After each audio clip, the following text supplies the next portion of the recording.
last program, we had a look at early attempts by Australian musicians to play jazz before there was a local recording industry and before there were any visiting American or British bands to Australia.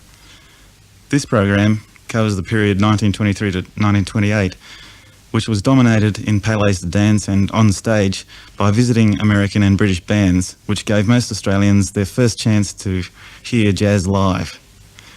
Frank Ellis and his Californians were the first and most influential of the American bands to visit, and were a revelation to dancers and musicians alike. Even the huge Palais Royal in Sydney couldn't accommodate the crowds which clamoured for admission on opening night 4 May 1923. This record is by Frank Ellis and his orchestra playing Hop Skip, which was made soon after Ellis returned to America from his Australian tour.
The visit of Frank Ellis and his Californians was organised by Jim Bendroit, who talked the flour merchant, Mr. Gillespie, into importing the band. The Californians were the nucleus of Art Hickman's band from San Francisco, which had America-wide popularity. Hickman's band is regarded as one of the first real dance bands. With 10 players, it was unusually large, and it used string bass instead of brass bass, an innovation not often followed until the late 20s. Bendroit wanted to bring the whole band out, but they couldn't all come, so the band's pianist, Frank Ellis, brought 7 of them. The band's bass player refused to come, so in Sydney, Ellis chose Bob Waddington to play with the Californians. When the Ellis' band came, everybody laughed as they're not worth that money. I told you the money, didn't I? Oh, the pianist, he cost the firm £75 a week. £75 a week the first season. But that was his wages on the boat, which brought it up to, I think it was £65. When it was spread out for the time we was not playing, the first season of 15 weeks, was it? Something like that. Well, it came to £75. But ordinarily, it was 65, 40 for the B band and 30 for the rest of the band. Pounds. The living wage was $3.18 in Sydney at the time. And everybody said not worth it. But Gillespie, the flour miller, was the one that brought them out. Ben White was only the manager. And they made £1,000 profit, clear, for Gillespie. How did Gillespie, was Gillespie already importing groups? No, he was the flour man, and Ben Royd would go around talking people with money into some venture. I see. That's how that was eventually. And they put up the money, and he ran it for them, and he went over to America in search of a band, and it was quite taken. The stage show, you were saying Frank Ellis wouldn't sign the contract until they built the shell behind.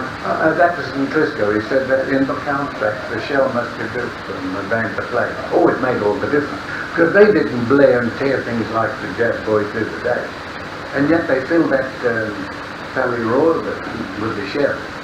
Yes. Yes, that was the big one.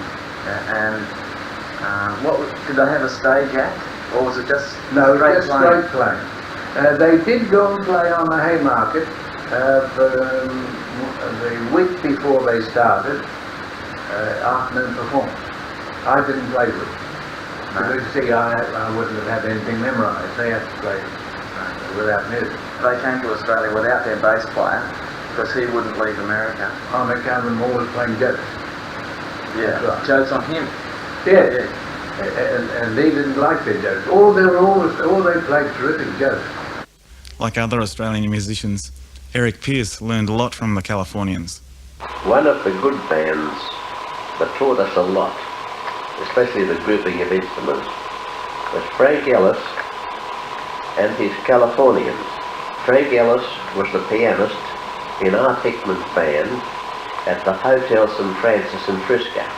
Some members of his band came out here to play at the Palais Royal when Ben Droid ran it. Frank Ellis was on the piano, Walter Beeman and Lyons were the two saxes. It was an 8-piece band. Lenny Neffen, N-E-V-I-N, was the trumpeter. Monty Barton was the trom. Bob Cruz was the banjo, a beautiful player. Danny Hogan was the drummer. And I always remember he played a drum. He played his bass drum with a pressure on the but heel pressure instead of toe pressure. Yeah. That way. Yeah. It had a double action. We learned from them. What, did you go and see them, or when they were at the dances, or did you actually have lessons from them privately, sort of? No, nothing like that. We were just friends. But whereas in the olden days, if you wanted to put a band of 10 in, you'd try and get 10 different instruments. Yeah. For instance, you'd never think of doubling a clarinet and a sax. No. Not originally. But we learned from these men to work in groups. Yeah. Take the chord of C. It's comprised of E, G and C. Yeah. Well, you've got your three instruments. If you're on your saxes, you've got the 3 playing the chord. Yeah. If you're on brasses, you've got one playing E, the other G and the other C, but working all around. And we learned all this sort of thing, and the Americans taught us a lot, especially the Palais Royal California. Frank Coughlin recalls the impact which the Californians had and certain elements of their style. Jazz was a sort of alien thing. It came in and just steeped in against the public wishes. The public sort of tolerated it. Until the Californians came and gave them this infectious beat. But then after that it began to really catch on. And the Palais Royal would be jam-packed nearly every night of the week. That's how it was. A big place with 1,000 to 2,000 dancers every night. And they'd crowd the floor. What you call it, dime a dance was the charge. You paid to go into the place, maybe 2 shillings or 2 and 6. for gents, 18 pence for ladies. And then they paid so much a dance, threepence a dance, which was 3 pennies, silver coin. But they were crowded, and the people took on to it amazingly. In fact, they had some nights where Friday night was a dress night, you know, and they put on the dinner suit. And they could sit down and they were given little tables in loges round the floor. And it cost you much more to go in that night, 5 shillings or something. Yes, and people enjoyed the American band so much better because they were better musicians. Oh yes, they were. They brought in another big thing. For the first time, they brought in to Australia the vibrato on the saxophones. Saxophones here, that played here, didn't have any idea of what a vibrato meant. So a clarinet in a pit orchestra uses no vibrato, they play a still tone, see? Yes. That's the classical way of playing. Well, the saxophones only knew that way of playing a saxophone here, so their tone was very strident, had not the nice sobbing tone that a vibrato gives to a saxophone, especially for waltzes and slow foxtrots and things like that. So they introduced that, and they introduced the rhythm effect of the piano being played with a left and right hand, a bass and offbeat, offbeat like that, which the piano largely took unless he was taking a solo. Now he combined with the drummer, and then he could afford a bass, which in our case Waddington played with the Californians as bass of Waddington. Well, he was a bass, and he kept in with the left hand of the piano, and he got the drum with its offbeat and onbeat. So you got a decided rhythm that the dancers recognised and felt, and they danced ever so much better and more excitingly, see? Yes. But therefore that was the first siege of the jazz beats which was given to the people. So when I joined the Californians, I fell into this right away because I'd been practicing the Cotton Pickers, or the Memphis Five, which is the real name for the band. And they, so when I got in, I used a syncopated form of fill-in to the trumpet player, who had a nice on-beat drive of a simple Dixieland nature, they call Shorty Rager. Yes. And the saxophone player played the soprano sax, B-flat soprano.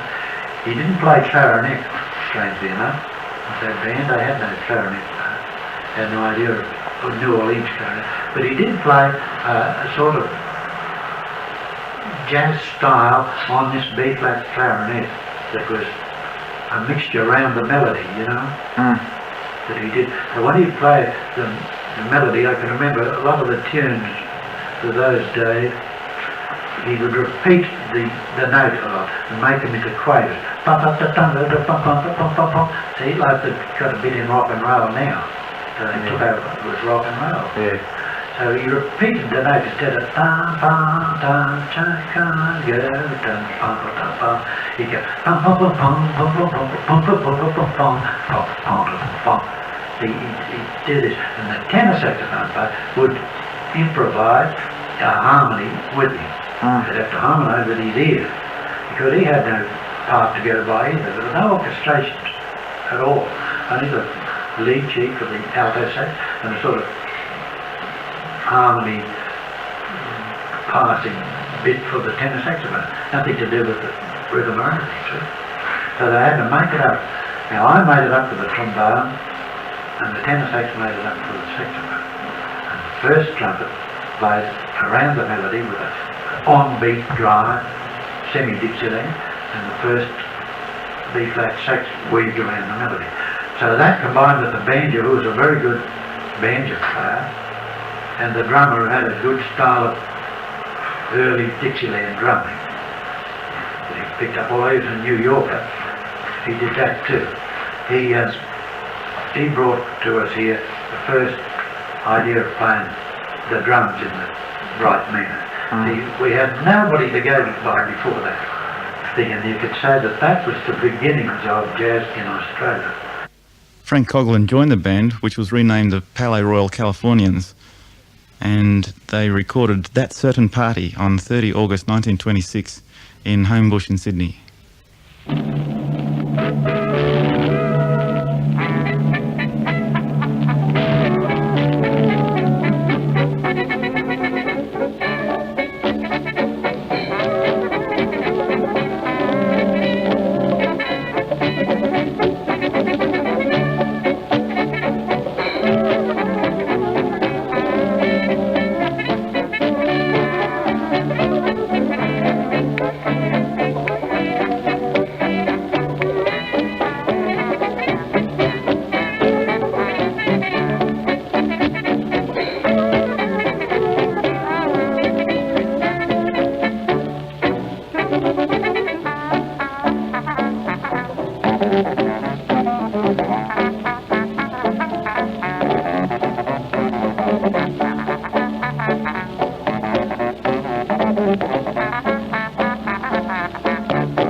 The Californians stayed in Australia for 4 years, from 1923 to 1927, playing the winter season in the Palais Royal in Sydney and a short summer season at the Palais de Dance in St Kilda in Melbourne. A second influential band came to Australia in 1923, Bert Rolton's original Havana band from the Savoy Hotel, London. Its origins were not British, but again Californian. Like Frank Ellis, Rolton had started in Art Hickman's band and then formed his own. Rolton's original Havana band was brought to Australia for the opening of Sydney's lavish Ambassadors nightclub in December 1923.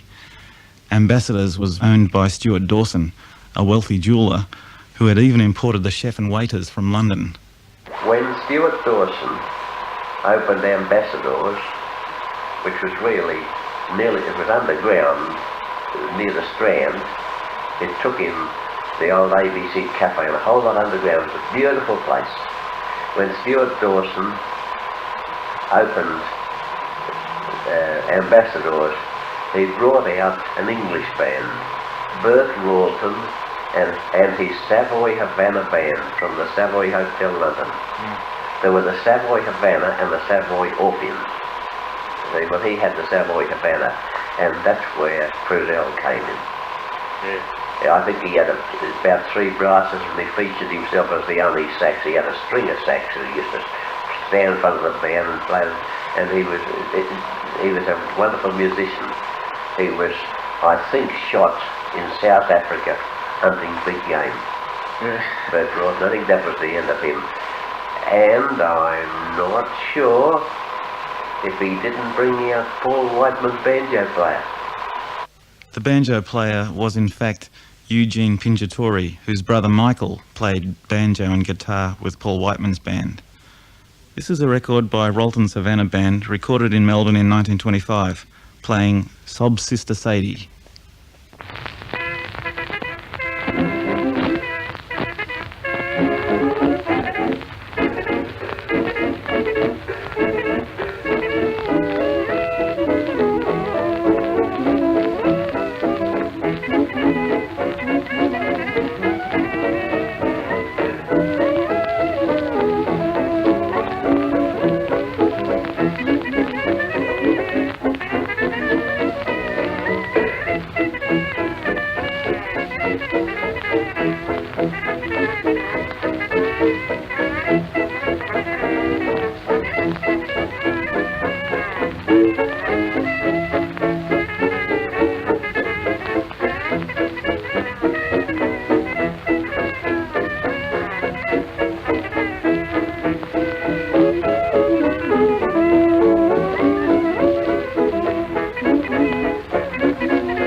Rolton's death was reported in the Australasian Band and Orchestra News in 1927, which stated that Rolton faced the end with a brave demonstration of his characteristic cheeriness, playing the ukulele and singing to his attendants while waiting to be borne to hospital.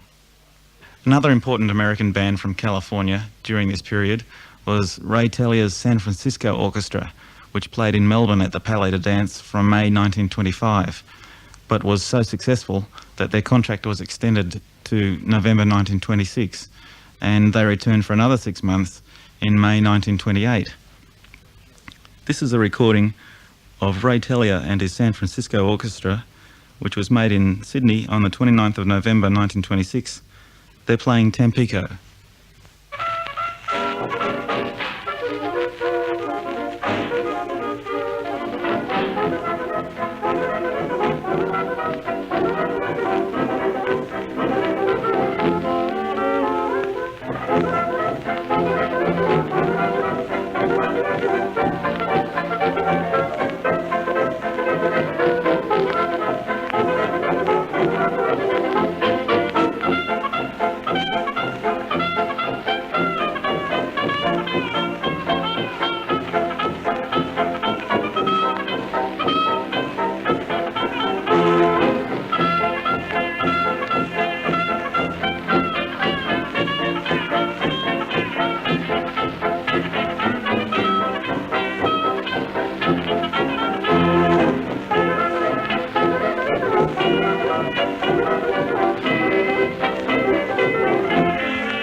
In the 5 years from 1923 to 1928, over a dozen bands came to Australia, most from the USA and a couple from England.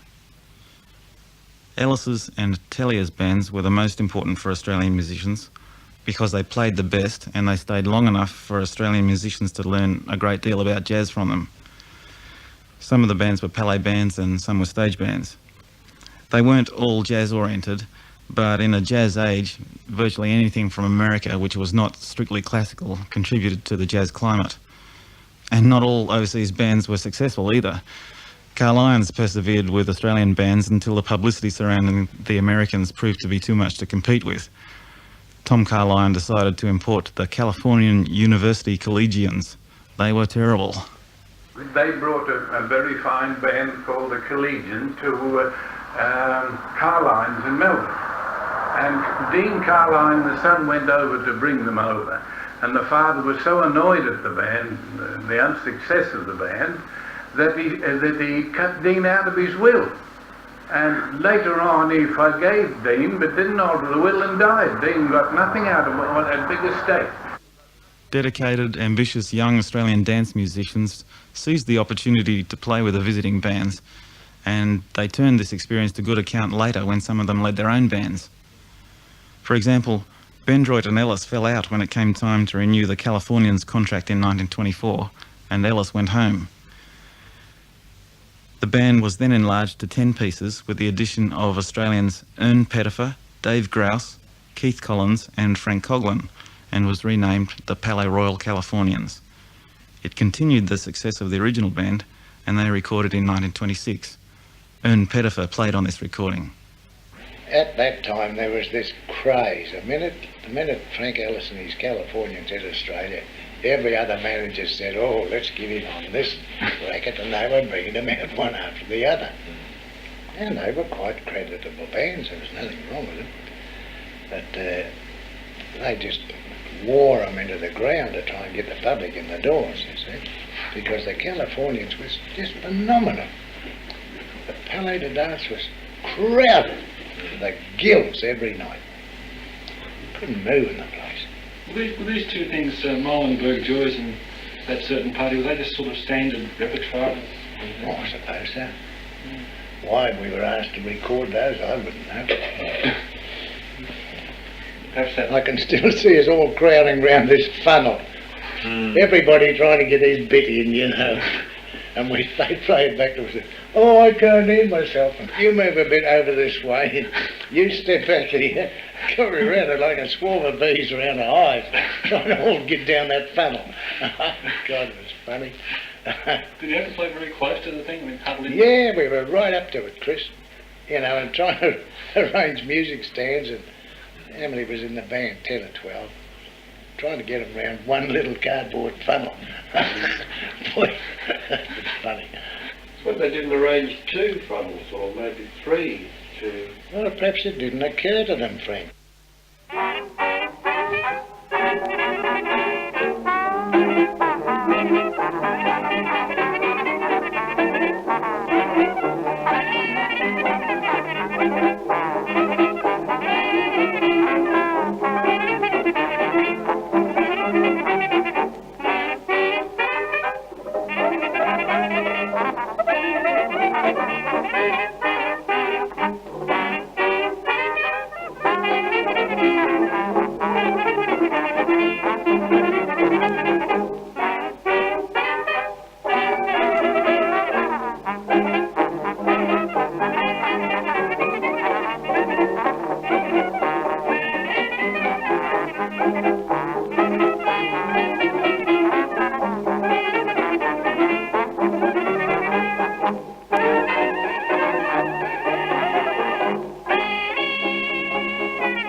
That was the Palais Royal Californians playing Milenberg Joys, recorded in Homebush in Sydney in June 1926. When Keith Collins went into the band, he was playing with Carl Maiden. When we were playing at Coogee, we were doing very well, and Frank Ellis was going back to America. He was leaving his orchestra and going back to America. Bob Waddington was still playing all day. So one night, Jim Vendroyd came into our little place. He'd heard about this Keith Collins, the pianist. And when we got through, he went over to Keith Collins and called him aside, and they offered him the job to take Frank Ellis's place. So he didn't say what salary. So Frank Ellis was getting £80 a week, and the others were getting £45 a week. Now, as I say, in those days, the ordinary says you'd be lucky if you got £6 or £7 a week. Yes. But that was the difference. Yeah. Now, you've never heard saxophone playing like it before here. Wasn't no saxophone playing, the brass playing that. It was something just out of this world. Well, Keith Collins, after Benro had gone, so Benro said to him, well, come and see me tomorrow morning, we'll have a talk. So Keith said, how much will I ask him? He said, I said, ask him for 20 quid a week. I said, Elson's getting 80. Yeah. So the next morning, Keith went down, he saw Benro, and he said, how much a week do you want? He said, oh, £20. 20 quid? Christ's sakes, he said, do you think I'm made of money? So he said, well, I'll be paying Ellis 80 quid. Yeah, well, he said, you're not Frank Ellis. He said, I'll give you 15. So he got £15 a week. Some musicians from the touring bands remained in Australia and were a continuing influence. Tellier's trumpeter, Joe Watson, stayed to show Ern Pettifer how to play Tellier's book of arrangements. Joe stayed behind when Ray Tellier's second band went back, and he stayed on with me. And he showed us how that Tellier left me his whole book of music, a lot. And Watson showed me the way the arrangements had been played by Tellier. We played them the same way, and everybody used to say, I thought Tellier had gone back. There's a band full of Aussies with one American in it.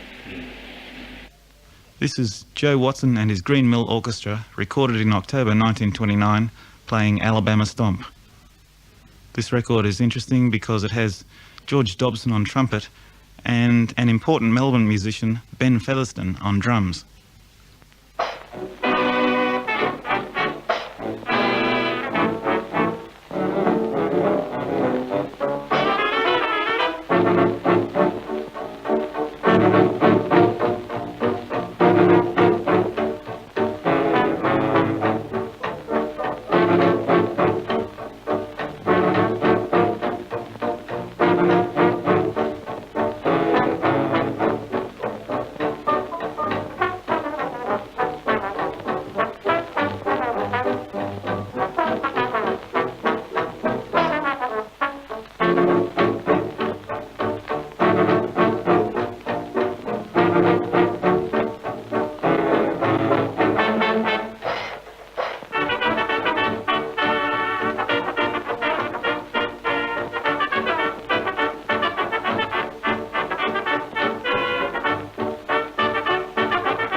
Other individual Americans came to Australia, such as Tom Swift from Nebraska, who was invited to Australia by Carl Lyon to take over after Rolton left. He formed the Black Diamond Band. In America, Swift had played piano on recordings with the Knickerbockers and Eddie Elkins. Here is an extract from the only known recording of Swift in Australia, here playing with Jack O'Hagan on a song called Forgotten. You'll notice straight away that it's not a jazz record.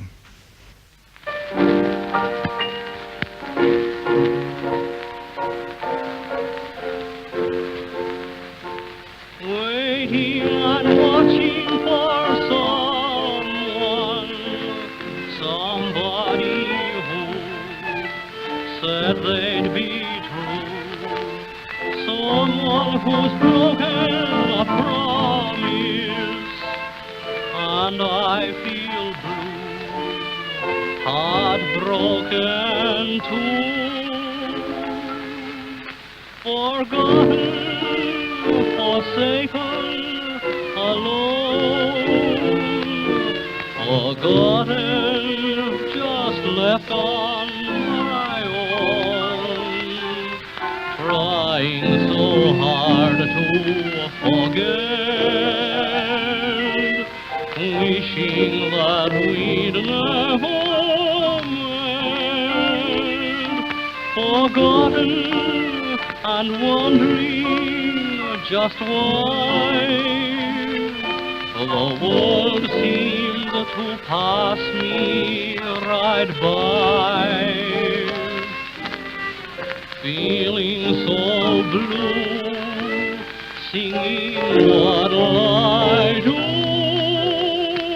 forsaken, alone and forgotten. In this program, we've looked at the impact which American and British bands had on Australian dance music in the 1920s. Next time, we'll look at Australian bands playing at the same period.